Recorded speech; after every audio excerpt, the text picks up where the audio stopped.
Welcome into this Friday edition of ESPN FC. Craig Burley, Shaka Hislop, Alejandro Moreno, Sebastian Salazar here in studio. We have an hour-long show for you today. Of course, Champions League draw, Europa League draw, some very interesting comments coming out of Madrid and Paris and Munich.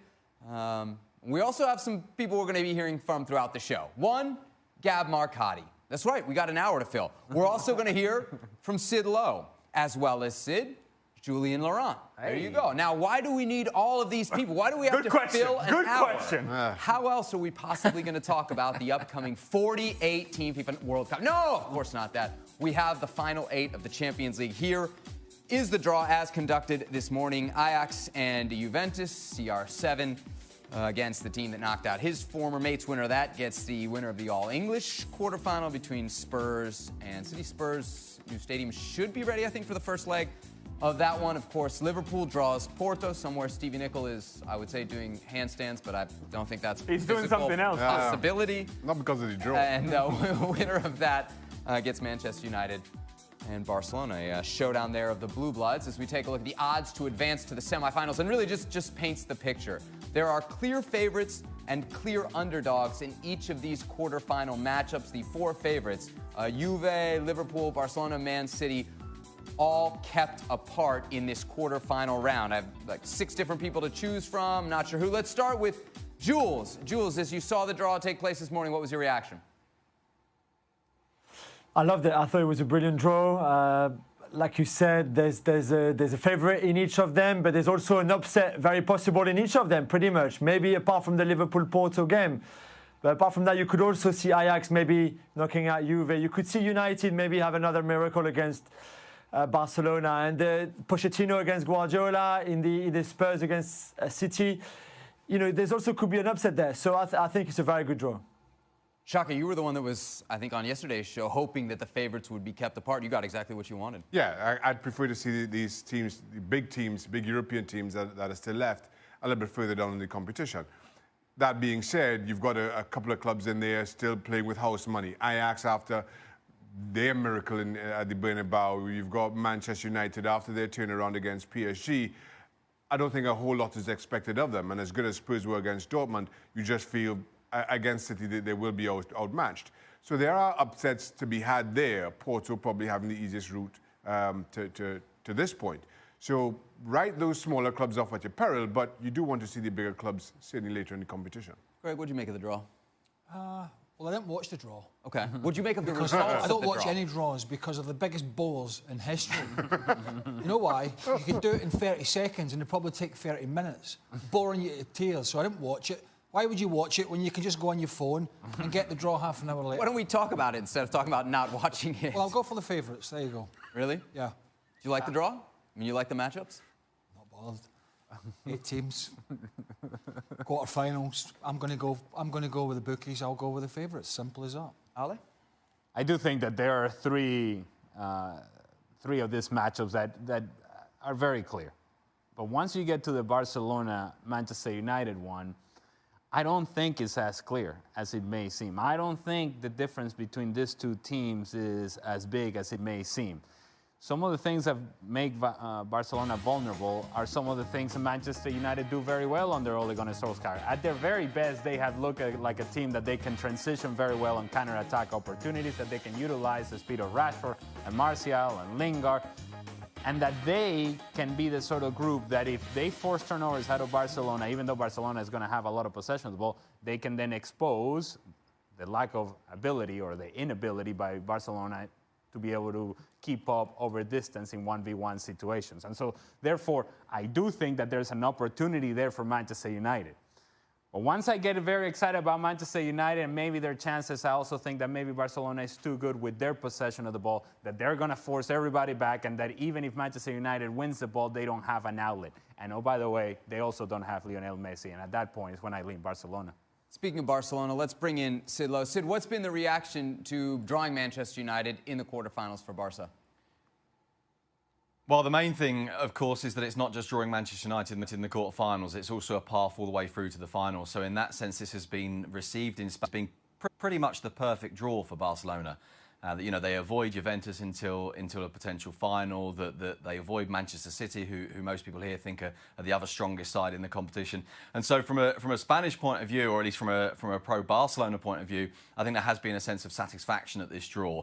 And as you can imagine, from Real Madrid fans, there's been a sense of irritation at this draw because they look at it and go, look, Barcelona have been given an easy way through. Now, it's not easy at all. And actually, I was thinking this the other day before the draw, looking at the 8 teams left in the competition, and actually even before the Juventus Atletico game, and so you didn't yet know which one of those two were going through, and you think, you know what, there's 5 teams that could win this, and there isn't an obvious favourite among the 5. At least in my opinion, there wasn't an obvious favourite among the 5. This draw, as you've all rightly said, actually looks like it does kind of sort that out a little bit and leave us with what feels like a semi-clear semi-final, but still not any clearer in terms of who will actually win it.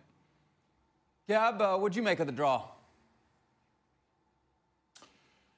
Well, I was thinking of the you know, when you talk about Ajax and Porto and perhaps some surprises and them being there, and Manchester United, of course. I thought, wow, those would have been some great storylines, right? The PSG Barcelona rematch, Ronaldo going back to take on Real Madrid. But you know what? I'm kind of glad that those guys aren't there, and Ajax and Porto are there on merit. I do agree. I think it is, on paper, it's set up for what I think the money men would love to see, which is a Ronaldo v Messi matchup in the final. But there's so many pitfalls along the way, and nobody's really talking about Spurs either.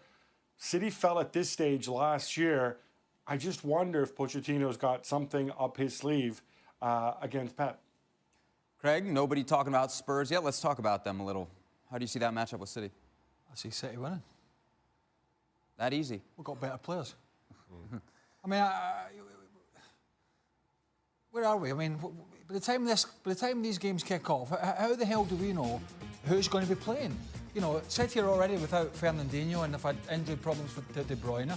Tottenham have had their problems with injuries, and they've got not as a deeper squad, clearly. So, you know, just throwing mud at the wall here. I mean, it's a guessing game. I'm going for City. City have the best squad left in the competition when everybody's fit. OK, they don't have the best player, because Lionel Messi's the best player, but City have the best squad when everybody's fit.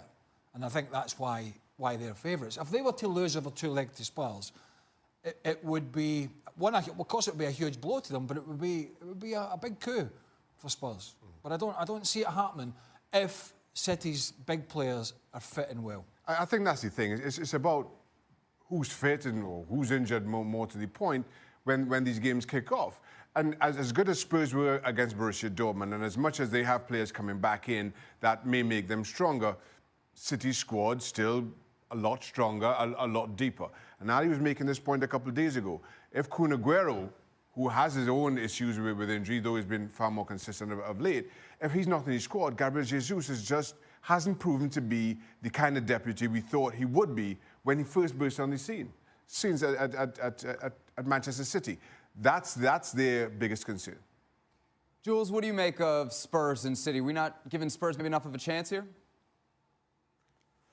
No, I think they will have a chance, but we saw in the Premier League that with the goal from Riyad Mahrez that City went to Wembley and won quite comfortably. This could be different for a few reasons. First, this should be in the new stadium.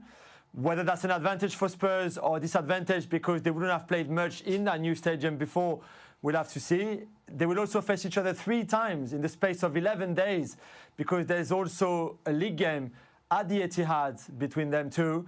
So it'd be quite fascinating, I think, tactically to see how they approach both the 2 Champions League matches and also the one in the league. Ale, you had said United, Barcelona's the closest of the 4 for you, right? Do you guys agree with that? Do you see it that way? No, I'm it's closest to the 4. I'm trying to think this through now, but there's only 4, Shaq. So. Yeah, but I mean, as much as I understand your point, look, and as much as United got through against PSG, they were second best against PSG by some distance. PSG, they were the architects of their own exit from this competition. So I'm still a little bit torn as to what I'm expecting from United against a team like Barcelona, who surely won't be as complacent as PSG were.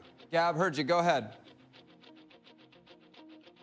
No, I think the closest is, I think to go back to this, I think the closest is City and Spurs. Julian made a good point about them playing each other 3 times, setting up all sorts of scenarios. But also, I agree with Craig. City have a much better squad. But you know what? City went out at the quarterfinal stage last year. They had a much better squad than the team they beat last year. Than the team who beat them in the quarterfinals last year. That was also a pressing team in Jurgen Klopp's Liverpool. So, over 2 legs, if you're talking about who can hang with them and not get blown away, on paper, I think Spurs have as good a shot as any of the other quarterfinalists, if not better. Yeah, Ajax so good against Real Madrid. Is there anything there that we might expect a similar repeat performance against Juventus, who's obviously, admittedly, right now in a better place than Madrid? Yeah, I mean, look, I think the performance at the Bernabeu obviously would have set off major alarm bells for Juventus. I mean, as I said, the alarm bells should have been ringing based on the fact that Juventus have been terrible for 6 weeks, and then they pull off this incredible performance against Atleti. But it's going to be a very different type of opponent, an opponent that plays a very different brand of football than what they face with Atleti.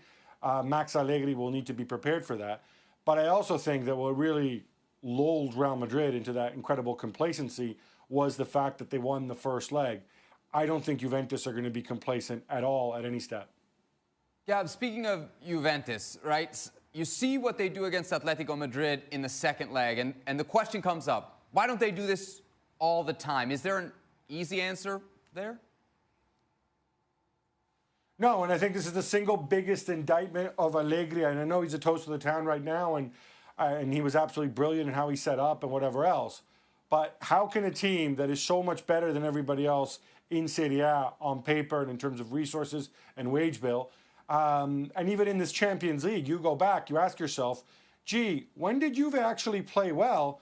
You might conclude that they played well for a half against Manchester United at Old Trafford, and they played well against Atletico Madrid at home. And apart from that, we haven't seen that. And look, if Allegri were like Diego Simeone, who says, cholismo, huevos, I'm going to go, we're going to defend deep, and we're going to outmuscle the other team, then that's fine. But Max Allegri doesn't preach that. Max Allegri keeps talking about the need in Europe to go out there, to impose your game, to dominate the opposition, to be in the front foot. And yet, we just don't see that at all, ever, except for that second leg against Atletico. Doesn't say much for the rest of Serie A, does it? No. If they've been terrible for 6 clear, weeks, yeah. so as Gab said, and they're 18 points clear. I mean, seriously? Oh, yeah, I get it. I mean, I know they've probably not been at the best, but 18 points clear. I know the Scudetto is not the most important to them thing at the moment because they won.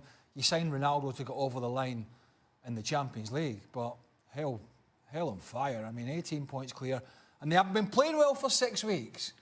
Step up to the plate, the rest of Serie A, for God's sake. The death of Give me a chance here, man. The death of Juventus had to be against Atletico Madrid in the circumstance in which they found themselves. Now that they got themselves out of that, then good luck playing against this team. They're not going to fall against Ajax. It may be later on in the competition, but I think this team have found something here that they can translate into success in the remaining games here. It's not going to. Their letdown won't be against Ajax.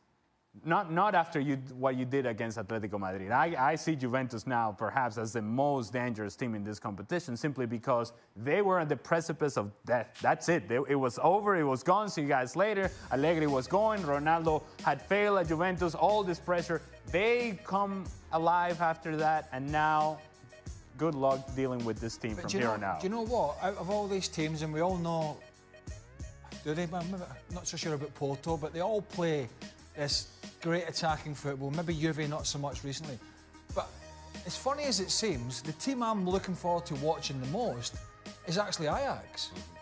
Because I was so impressed by what they have done in this competition this year, and particularly what they did at home and then in the Bernabeu, that their style of play with the youngsters that have got on the side, particularly De Ligt at centre-back and De Jong, who's gone to Barcelona, and Tadic's performance, and there was several others. I don't think ultimately they'll go through against Juventus, but they ain't going to cower and try and play some defensive game. And I for one, am actually looking forward to, because I know what City are going to do. I know what Barca and Messi are going to do. You know how the other great teams are going to play. But can this Ajax team put another performance on? And I know Madrid were hopeless, particularly at home. But can they put another performance on for 180 minutes? Because that was rock-star material, the performance they had at the Bernabeu. I think the moment that they get that rhythm that you're talking about, that's when a guy like Chiellini comes around and disrupts that, and it just becomes more about fouling and tactical awareness and all these things that Juventus just does just about better than everybody else, even left in this competition, that uglies the game, that makes it ugly for everybody else to watch, but it doesn't matter because it's effective and it's pragmatic for them. If Juventus gets that right, I just don't see it. Tell you what, if Tadic puts another performance in like he did in the Bernabeu, well, then, he's flying KLM out of Holland on a one-way ticket. I'm telling you. He's not coming back. He's booking it. Speaking of great performances, obviously Ronaldo gets the hat-trick in the second leg. Sid, I'm curious, what was the reaction in Madrid to that performance, seeing him do it now in a Juventus shirt?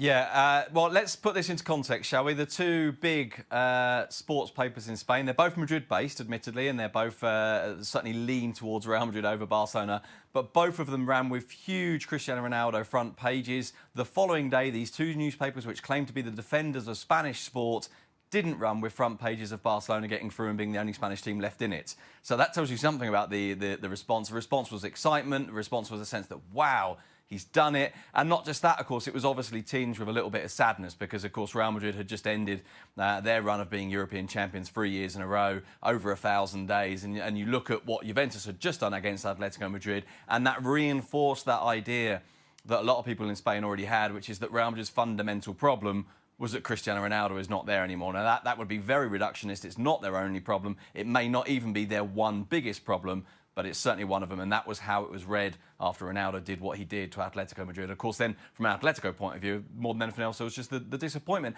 And for the first time, you know, really serious questioning of Diego Simeone. All right, then let's take a look at the recent title history of the last 8. Of course, Barcelona, the most recent winners of the lot, back in 2015. Juventus last won it in 1996, when they, of course, beat Ajax in the final. And City and Spurs looking for their first Champions League crowns. Well, you'll have to wait till April 11th, but the Europa League quarterfinals just around the corner. Well, you'll have to wait till April 11th, but the Europa League quarterfinals just around the corner. Arsenal drawing Napoli. Winner of that gets Villarreal. Valencia's winner. Spanish team's looking to continue their dominance of Europa League. Other side of the bracket, Benfica, Eintracht Frankfurt. Winner of that gets the winner between Chelsea and Slavia Prague. Gab, the big one here, really, Arsenal, Napoli. Both teams were hoping to avoid each other, and they could not. No, and I think it's going to be a test for Unai Emery. Obviously, he's got a tremendous track record in this competition. Equally, I'm leaning Napoli for the simple reason that I think the onus for Emery, if you look at where Arsenal are in the table, they want to finish top 4. And they're sucked into that race for the 4th spot. Napoli know that, barring some miracle, they will probably finish 2nd this year in Serie A come what may. They might possibly slip down to 3rd. But that allows Carlo Ancelotti, who obviously has a tremendous record in knockout competitions, to go and really prepare for this. And this is something that's hugely important to Napoli and Napoli fans, possibly more so than it is to Arsenal supporters, though maybe not to Unai Emery. We just saw there, Napoli, the favourites according to the bookmakers. Craig, you agree? Yeah, I think they're slight favourites, but or big favourites, whatever way you want. What was the bookies again? I don't know. I wasn't looking. So, no, it was pretty close. Pretty close. Slight favourites, Napoli. Look, Napoli are going to get Champions League football next year through the league position. Arsenal, it's a big grey area whether they will do that or not. They could still possibly do it, but I think it'll be tough. So it is another avenue, along with Chelsea in this competition, who are also in the same predicament, to get Champions League football through the Europa League and winning the Europa League, which is not going to be easy, but it's not impossible, as Manchester United have shown recently. In any given day, Emery sets his team up. He throws a curveball. I've said that a lot about him. He's capable of throwing a curveball out there to get a good performance, to get a result. However, I just feel this Napoli side under Ancelotti have got more know-how, and they've got a better squad of players, and I think that's why they are just favourites in this. Jules, Arsenal here juggling the quest for the top 4 and Europa League. How do you suppose they're going to prioritise this in the coming months? I don't think they will. I think they will play. They will play all games, whether there's the 8 remainings in the league, 3 at home and 5 away from home, and the 2 against Napoli. 100%. I don't think Emery will rotate massively. On the other hand, I think Arsenal were disappointed to see the order of the games reversed, and the second leg should have been at the Emirates, which would have been a huge advantage in such a big game. And in the end, they will go to Italy in the second leg, which is not the same story, obviously. So on that level, maybe the top 4 will look more likely for them than actually going all the way in the Europa League. But they will still fancy their chances. They have to travel better, won't they? Back to Borisov, poor performance. Rennes, poor performance. Got away with it with the home games. Won't get away with it. I know Naples will be the second leg. We just won't get away with that kind of performance in a place like Naples. It just won't happen. According to the bookmakers, then Chelsea the favourites to win the Europa League. Shaka, you see it that way? As the draw comes out, yes. Yesterday, speaking about it, obviously pre-draw, I thought Arsenal and Napoli probably were playing better football than Chelsea. But with those two getting drawn against each other and Chelsea getting Slavia Prague, yes, I make Chelsea favourites at this point. It's Chelsea to lose, who now kind of saved their best football for the Europa League. As Steve was saying yesterday, I'm still not overly convinced about their form domestically. But the draw certainly has been kind. Chelsea 6th. I mean, should they be shoving their chips all in here at Europa League? Have a game in hand as well in the Premier League. And so... But when you see the sort of performance that they had against Wolves, you go, oh boy. I mean, barely getting a shot on target, barely getting a point at home, very slow with their possession, predictable in the attack. And then maybe you sort of fall in love with what's going on in Europa League if you're a Chelsea fan and you think, well, that's the Chelsea that we can be. I think the difference is that the opposition that you're playing against is not nearly as good. So to the point of being paired up against Slavia Prague, well, it makes sense that Chelsea would be the favorites and they should advance in this competition. Once they get into the next level of play, whether that's Napoli, whether that's Arsenal, whether that's somebody else that maybe challenges a different type of Chelsea, that's when we'll really see whether this team is good enough. Are they? They're probably they're probably the favorites, but I'm not comfortable with Chelsea as a team because I don't know what version of that team we're going to see. We know every manager's under pressure. However, Unai Emery is not going to lose his job at Arsenal, having just come in to replace Arsene Wenger after 20 years plus. However, I know Maurizio Sarri has just come in, but it's a completely different set of circumstances, primarily because of the ownership and other scenarios. And this could be a bacon saver for him, because if the league form, as Ali mentioned, doesn't pick up, then he can easily sell next season to his owner as Champions League football. So although they've got this transfer ban, which is a nightmare for the club, and Sarri hanging over him, at least this could take some pressure off. And the weird thing is, he's making changes in the Europa League. He's playing his young players, which he refuses to do in the league, yet getting better performances. So I'm really not sure what Sarri's thinking here. So everyone on this show has filled out a bracket for the Champions League last date. We only asked for that in Europa from one man. That's Gab Marcotti. Gab, you have done your Europa League predictor here. Why don't you walk us through your picks? Well, I think you guys went through Napoli and Arsenal. I have Napoli edging that for many of the reasons that we talked about. I think Villarreal have bigger problems right now, so I have Valencia going past them. And I have Napoli overcoming Valencia to get to the final in the bottom half of the bracket. Having watched the Eintracht Frankfurt game on Thursday night, I don't think this is a good side at all. And I think Benfica, despite being involved in a title race domestically, I think they can get past them. Chelsea favorites over Slavia Prague. I think Chelsea-Benfica is going to be very, very tight. I think that might be possibly the likeliest upset that we might see, really, probably in this whole tournament, if it happens. But I do have Chelsea going to the final. Maurizio Sarri taking on his old team. Carlo Ancelotti taking on his old team, and Napoli winning it. I mean, that must have been hard for Gab. Yeah. Let me tell you, that must have been so very difficult. The only thing that could have made it more difficult is Mauricio Pochettino was involved. But other than that, picking Napoli over Chelsea must have been difficult. I agree with the fact that Napoli against Chelsea, I would have picked Napoli as well. 5 Premier League games on the weekend. Bournemouth hosts Newcastle. Burnley hosts Leicester City. West Ham host Huddersfield. All those on Saturday. And then Sunday, Liverpool visits Craven Cottage. Do we have to, hold on. I got a question. Do we have to pick our fantasy team or not? Do you guys have to pick it? Yeah, you got to pick it. Okay. You got to do it every week.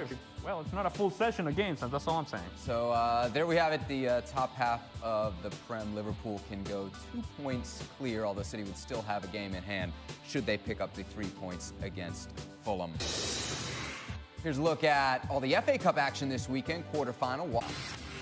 Well, the repercussions of PSG's shock exit in the Champions League still being felt. Here's what Kylian Mbappé had to say a few days ago. I'm sure to be here next season with all of the problems that this elimination will cause. It is pointless adding my personal situation to that. This way, it is clear and accurate. Not all that clear and accurate, apparently, for Real Madrid's president, Florentino Perez, saying, I'd take them both when asked about signing Neymar or Mbappe. Zidane is French, so with Mbappe, he could do something, no? That's one reason why he could get something out of Kylian Mbappe. Julien Laurent is also French, so let's see. Can he get Mbappe? Can you get anything out of Mbappe? What do you think, Jules? Any chance Mbappe moves? No chance at all. I mean, I think Real Madrid could try, and they probably have the money to sign him, although the money that they will need to pay for him probably would cover the whole transfer budget for the summer, so I'm not sure that's the idea for them as well. But listen, I've said many times on this show, he will one day play at the Bernabeu for Real Madrid. There is no doubt, but not next season. It's too early. He's only 20. He's happy in Paris despite what happened against Manchester United. He will still be there next year. I expect him to even be there the following year as well. But there's no doubt that one day he will play there, but not now, and there's no way PSG will sell, and they don't have to sell either. What about Neymar? We hear this all the time. Neymar, the only other place he seems to be able to go to move on to from PSG would be Real Madrid. What about that possibility? Again, for similar reasons, I don't think it will happen this summer. Again, it will cost the whole transfer budget. I don't think that's the idea for Real Madrid. I think he feels like he owes PSG a bit more because he's been injured between February and the end of the season for the last 2 years. Well, this season and last season. And also, I think this year with Thomas Tuchel is a different dynamic for him in Paris. He's happier than he was last year under Emery. He feels more at ease in that team, in that city as well. And I think, PSG, again, don't have to sell him. Even for financial fair play reasons, they can keep him and keep Mbappe as well. They will sell other players. And I really believe that he will still be there next season as well. Neymar and Mbappe would obviously fit into anybody's plans. But Sid, give us a window here. What are Madrid's actual plans for the summer?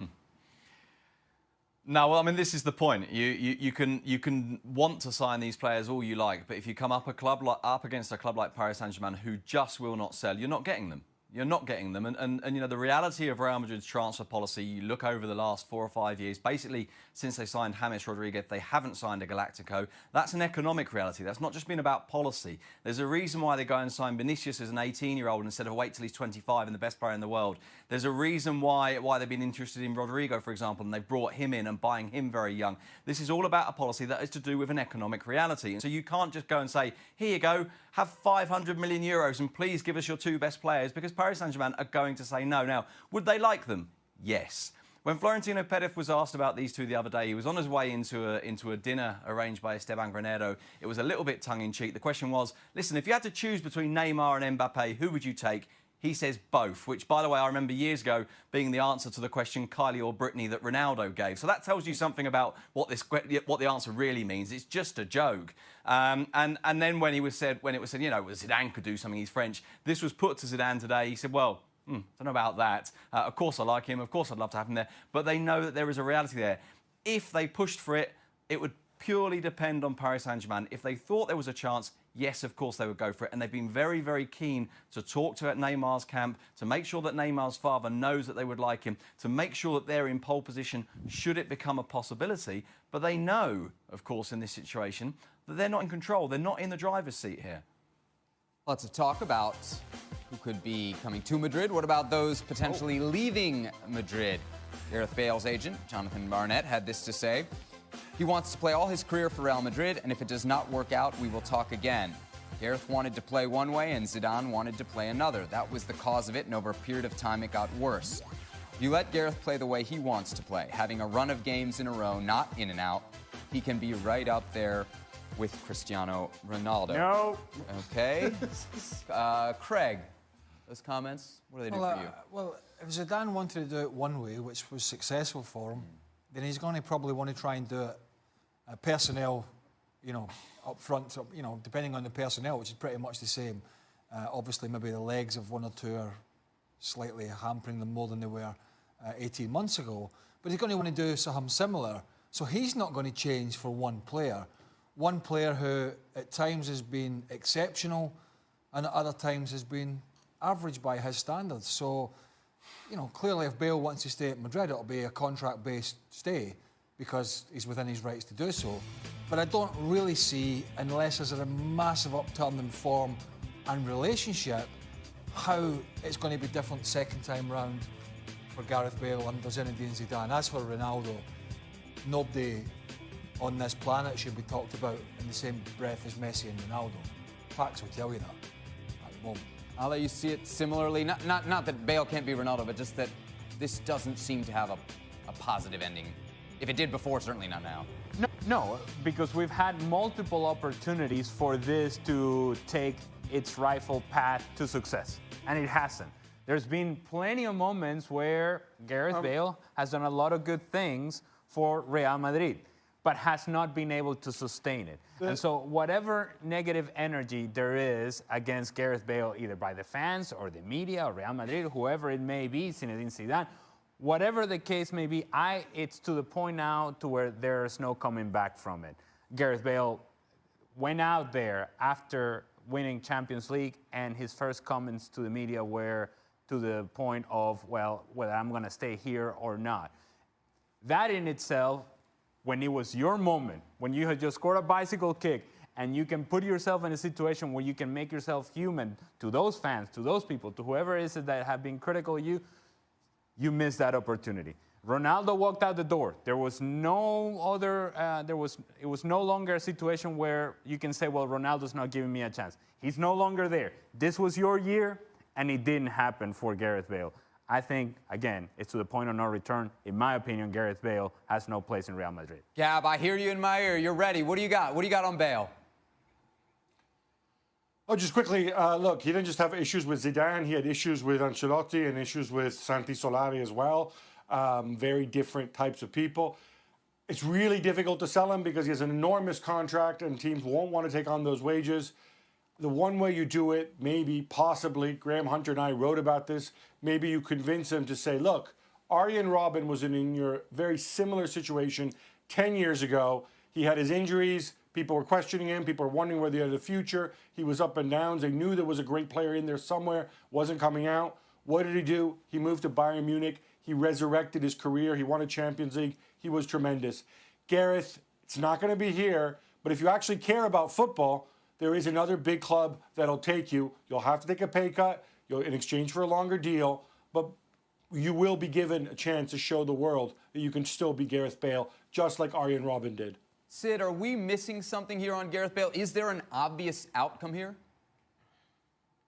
No, there isn't. And actually that statement from Jonathan Barnett, I think, sums up the position of Gareth Bale's camp over the last few years. Notice 2 or 3 key points in there. Number one, the desire that he plays in the role that he wants to play in. There isn't a suggestion there that, he'll do what the manager wants. There's no attempt to kind of find a meeting point in the middle. It's, with Bale, you need to play him in his position. You need to give him continuity, and he will be as good as Cristiano Ronaldo. And those 3 points are the fundamental point of everything that Gareth Bale's entourage have believed over the years. And at times, Bale has played brilliantly. And at times, we have wondered if maybe this could happen. And when Ronaldo went in the summer, I must admit, I was one of those who thought, well, here's the opportunity.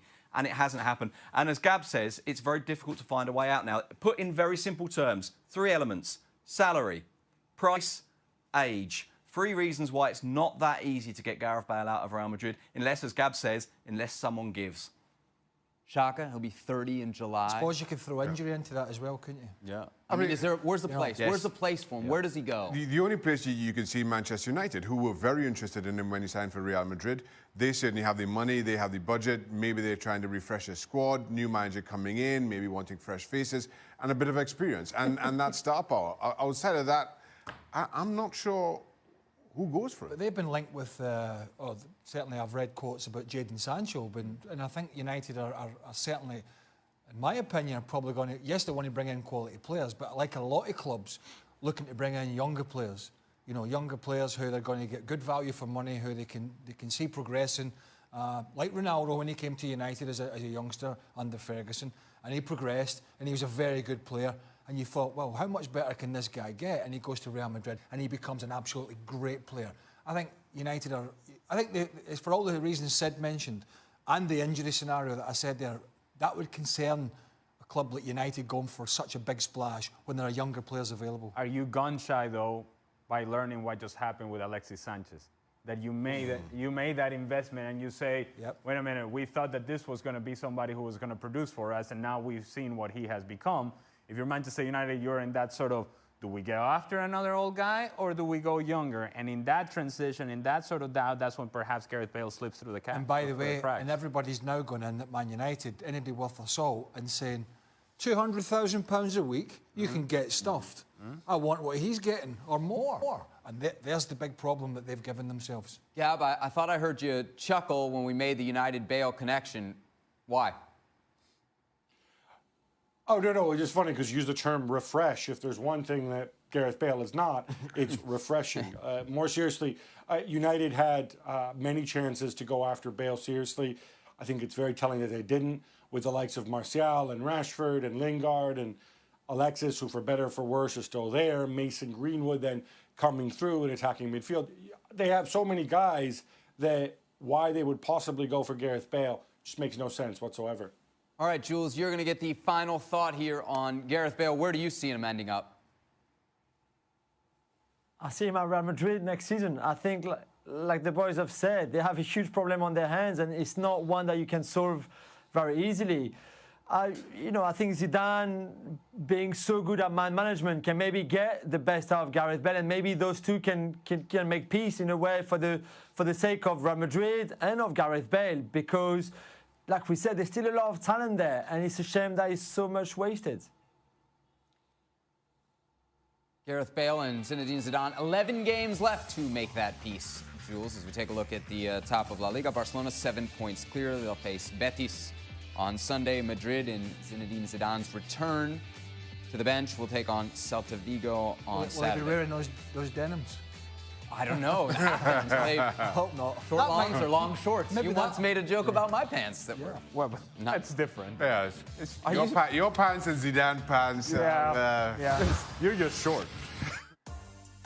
Juventus 18 points clear atop Serie A, but the big game of the weekend, AC Milan, Inter Milan, separated by just 1 point through 27 games, and they will meet on Sunday. Let's take a look at the odds. AC Milan, a slight favorite there. Go on, build it up. Well, where's the excitement? Bit downbeat here. It's a pretty even game. That's what the odds makers say. Gab, who do you think has the edge going into this one? Well, there's no question that Milan have the edge, not just a little, but by a lot. Really only one doubt for Rino Gattuso, whether to go with Lucas Piglia in midfield. He scored that tremendous free kick recently, just back from injury. Perhaps in place of Paqueta, who has looked a little bit tired, but has been really, really good. I think he's still finding his feet in European football. But I do think Paqueta is going to start. Milan firing on all cylinders. Piontek 1 goal away from 20 on the season. Even Çalhanoğlu and Suso are contributing now again. And they're up against an Inter side where you've got the long-running Icardi nonsense in the background. You have the elimination on Thursday night, the mere fact that they played on Thursday night, whereas Milan have had the whole week to prepare for this. And it's not just Mauro Icardi, who presumably will be out. I mean, you imagine that mysterious pain in his knee won't go away before Sunday night. But they are also without Raja Nainggolan as well. So we're looking at a situation where João Mario or something like that's going to come into midfield. The one good bit of news is the Inter Ultras were going to go on strike. Now it looks as if they're not going to go on strike, so they will have they will be providing their support. It looks, assuming they don't have a last-minute change of heart. And so what you will have is that tremendous Inter crowd. But other than that, everything points to Milan. All right, then plenty more from Gab available over on the Siri Awesome podcast, along with Paolo Bandini and Mina Rizuki. Check out this week's edition up on the website. Best of the week available on the website, espnfc.com. I believe this week's edition has just been posted, so get over to the website and check it out. Speaking of, let's check out. Let's get to what we promised the people, the bracket predictions. Sid, we're going to start with you. Walk us through your Champions League Final 8 bracket predictions. Well, look, we were talking about this earlier on, and while I think probably the Man City Spurs game is the one that I think is the closest of this round, and most of my friends are Spurs fans, and they're all hugely pessimistic. And today I was telling them, don't worry, you're going to beat City. But when it came to it, I didn't go for that. I've gone for the 4 that you would expect. Then maybe in the semi-finals, I don't know if I have gone for what most people would anticipate. I think Juventus will get the better of Manchester City. I think Liverpool will go through against Barcelona. And maybe it's because I see Barcelona more often than I see everyone else, but that means that I see those little touches of vulnerability to them. And then I think Liverpool against Juventus in the final, and Juventus finally end their long wait for a European Cup. All right, Gab Marcotti, you're next. Go. Yeah, so obviously Juventus against City, real toss-up. I have to say, I was guided in this by storyline. I'm a journalist. I like to tell stories. I'd love to see a Messi-Ronaldo final. So for that reason, partly for that reason, I have Juventus getting past Man City in what's going to be a very close semi, and Barcelona getting past Liverpool in the other one. And then in the final, it's Messi, it's Ronaldo, in Madrid, no less, and I have Barcelona edging it. All right, Jules, you're next. Who do you have winning it all? And it's unfortunate for me that I go after Gab because I've got the same predictions as Gab. But I was just said the last time we did the predictions all together after a draw was before the World Cup. And you know who got this one right. So I think it would be a Ronaldo-Messi final, and I think Messi will win it. All right. 2 picks for Barcelona. Juventus. Craig, you are next. Here we go. Jog the memory. Yeah. I've gone for Man City. I think Man City Tottenham were a great game. Gone for Man City. Gone for Juve to go through. Gone for Juve to play Man City in the semi-final. Barca and Liverpool in the other semi-final. Barca just to top Liverpool. And I'm going for Man City to beat Juventus. A Manchester City-Barcelona final. And all being well with injuries and a full and healthy squad, if that's the case, I think it could be Man City's year. All right, Craig's got City winning it. Alejandro, you're next. Manchester City, Juventus, Barcelona, and Liverpool. Barcelona gets past Liverpool because, well, they don't have Lionel Messi. Manchester City gets past Juventus because they are a better team, and Cristiano Ronaldo comes up just short. Manchester City against Barcelona in that final. I'm going to go with Manchester City. This is their year. This is the best team left in the competition. All right, so 2 out of 3 on the desk say City. Shaka, finish this out. I'm going to agree with the boys here. The 4 favourites go through, and then Manchester City get the better of Juventus, Barca the better of Liverpool, and then in the Pep Guardiola Champions League final, Pep Guardiola wins. City. Wow. So that'll be all. Everything we've just done, it'll be the opposite. Yeah. And you Thank it. This is important. Why are you taking notes? What are you going to do with this? You're going to keep this and bring it up whenever we do it? I just wanted to make sure that it was written down somewhere. Well, Okay. it was on a graphic. Yeah. Somebody put it on a graphic. We saved the VHS tapes from the show. Yeah, great. Yeah. Give it up, man. All right. Love those That's all the tapes, time really. we've got for this Just in show case. and my notes. Thank you for watching. We'll see you tomorrow.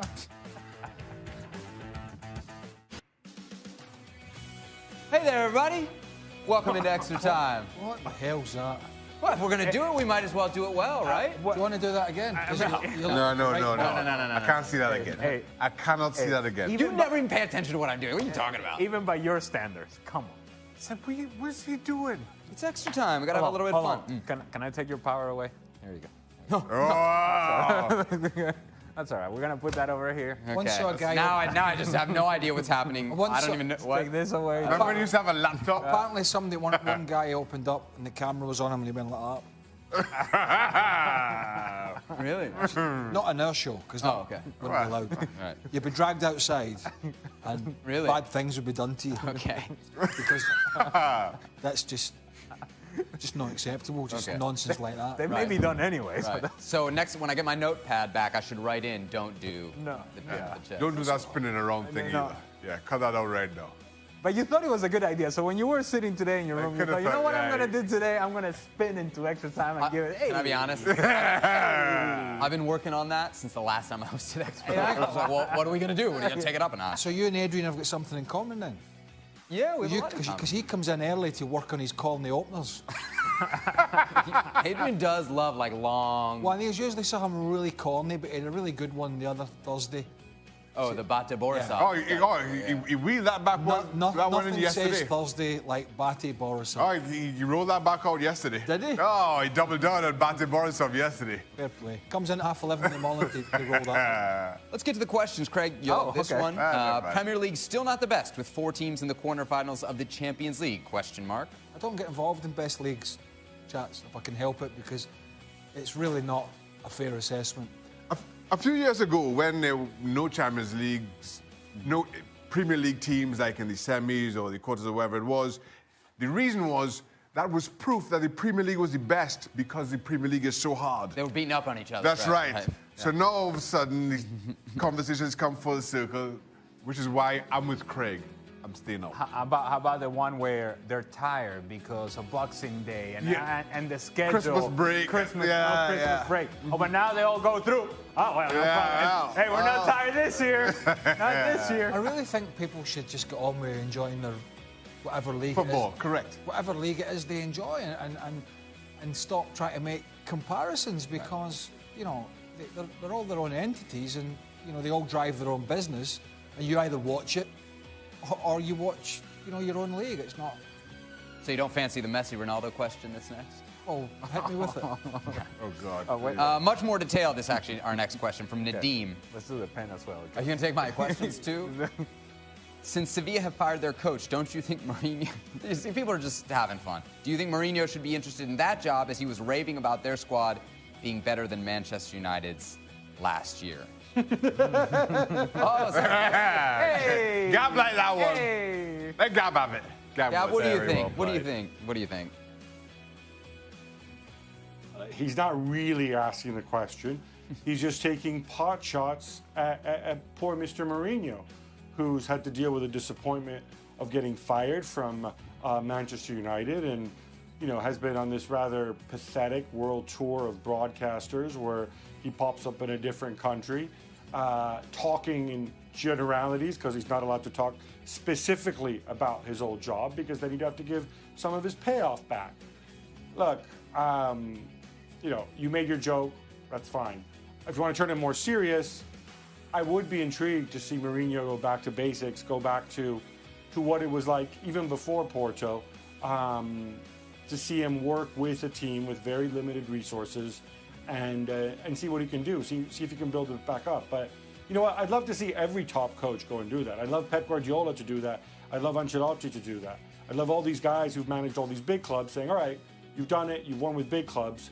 Can you go back, knowing what you've learned now after 10, 15 years at the top, can you go back to a smaller club and do it again? Would you enjoy it? Would it stimulate you? I'd love to see that one day, but I'm not going to hold my breath.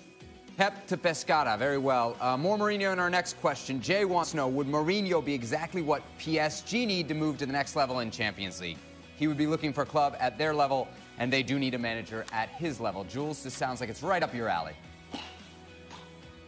Just leave us alone. Don't try to bring Mourinho to our club.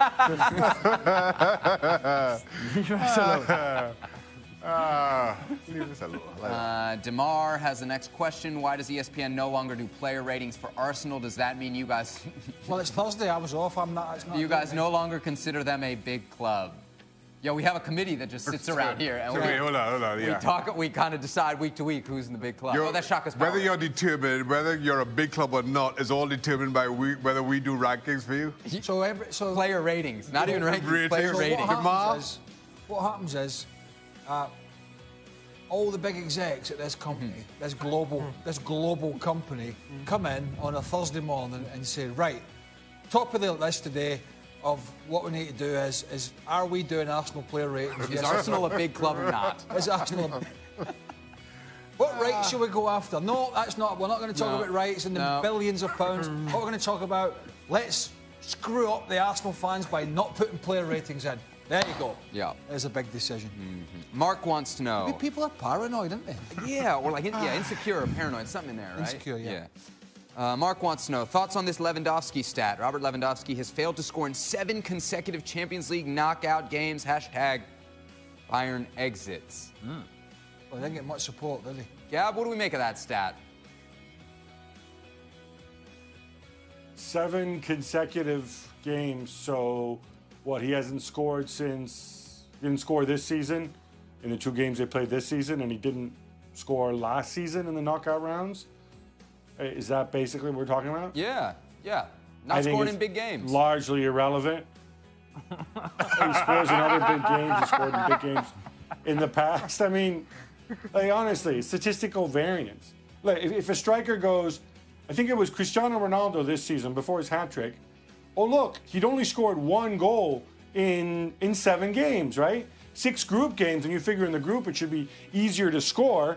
And he didn't score in the first leg at the Wanda Metropolitano. So 1 goal in 7 games, yeah, that's it. Ronaldo's finished. He can't score in Europe anymore, can he? Even though, of course, he's been the Champions League top goal scorer for 6 consecutive years, and then he goes and he scores a hat-trick against Wanda. Look, Bayern have a lot of problems, a lot of positions they need to upgrade and replace. Robert Lewandowski, I think, right now, is not one of Bayern's most pressing problems. All right, next question seems like it's earmarked for Sid. You're not going to say anything, Gab, that Ronaldo was playing against Wanda? I'm trying to move this. I'm trying to move this guy. We're going to start parsing. All right, go ahead. Sid, Eder Militao to Real Madrid. Who's going to sit, Ramos or Varane? Or will he be a bench warmer? What do you think about Real Madrid's Yeah, signing? that's the question, isn't it? I mean, Real Madrid trying to improve the squad, but you look at this and you think, at least in the immediate short term, this doesn't look like a signing that necessarily changes the quality of the team. Although I wonder if there's a possibility that we'll have some movement over the summer with Sergio Ramos. I don't think so, because I think it's very difficult to get him out of there. I think this is more a signing for the future. And bear in mind, this year Madrid have definitely suffered for a lack of centre backs. You know, the first 2 are Ramos and Brand. Sure, that's fine, but they've had virtually nothing in reserve. Next up for Gab, Inter Milan out of the Italian Cup and Europa League. Do you think Spalletti is done at Inter, and how long will you celebrate if he is gone? Well, first of all, I just said I think Nacho is now taking you off his Christmas list. But look, he's been injured for quite a lot this season. Many issues. That's fine, but still, come on, man, poor guy. But Spalletti, yeah, like, he's one of many problems at Inter. The nice thing about Spalletti is that he's one of the easier problems to replace or to fix, because you don't have to worry about somebody else taking him. You can just go and fire him. And I think, despite Marotta came out in support, because there are rising rumors that if they get the rear ends handed to them in the derby, he may go. I don't think it's going to happen. I think they're gonna wait till the summer.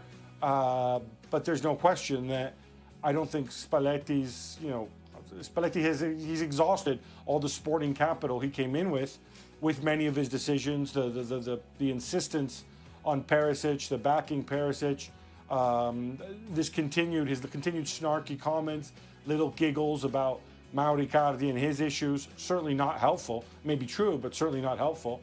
And I think if there's one guy who's jumped the shark, it's him. Final question. Yes. Has to do with PSG for Jules. PSG and Rabiot, how did it get this bad? Is his attitude really the cause, or have PSG badly mishandled the situation? It was bad, and it seems to have only gotten worse in recent days, yeah? Yeah, I think both are to blame. The club, who seems to be the only club treating a player out of contract in the summer who doesn't want to renew his deal there in that way. And we've seen him with other players right now, under Herrera, United, for example, or Aaron Ramsey at Arsenal. But Adrien Rabiot's attitude hasn't helped at all, from being late to team meetings, from being very difficult to deal with on a daily basis, from, going out in nightclubs, for example, after the game against United, where he didn't play because he's been banned from playing with the first team. So I think all in all, both are to blame, but it doesn't reflect well on the club, and I think it doesn't reflect well on Rabiot either. All right. You made it. I made it. Without taking notes and everything. You're going to do a little spin around to say goodbye? Would that make you happy? No, it's about you. No. It's about you. Huh? But you gotta nail it, though. Gotta nail it? Yeah. Okay. Well, we'll be back tomorrow. Uh-huh. FA Cup, I'm sure we'll touch on that. Millwall, Brighton. Rugby tomorrow. Oh, rugby? Yeah. Who's Football's taking a back burner tomorrow. playing? So you better get watching. Yeah. I've been watching the Six Nations. No, you watch the football, I'll watch the rugby. Okay. Very well. England v Scotland, and then the big one in the morning is Wales v Ireland. In the Wales Six had the big Nations. upset last time, right? It's the final. What do you mean? Didn't they have a big upset, Wales? Didn't they beat England? And it was... It's not a big upset. Oh, I thought Wales are a good side. I thought it was a historic... I'll explain it to you all. Okay, It's great. it's a very interesting sport. If you want to participate in the conversation, you have to have the historical background. We won't mention France and Scotland's performances, particularly Scotland. Okay. France, Julian's team. Go on, do your spin. We'll... Where's the spin? There's the spin. I'm spinning right now. So you get... You know, he didn't work on a reverse spin. No. He only been working on a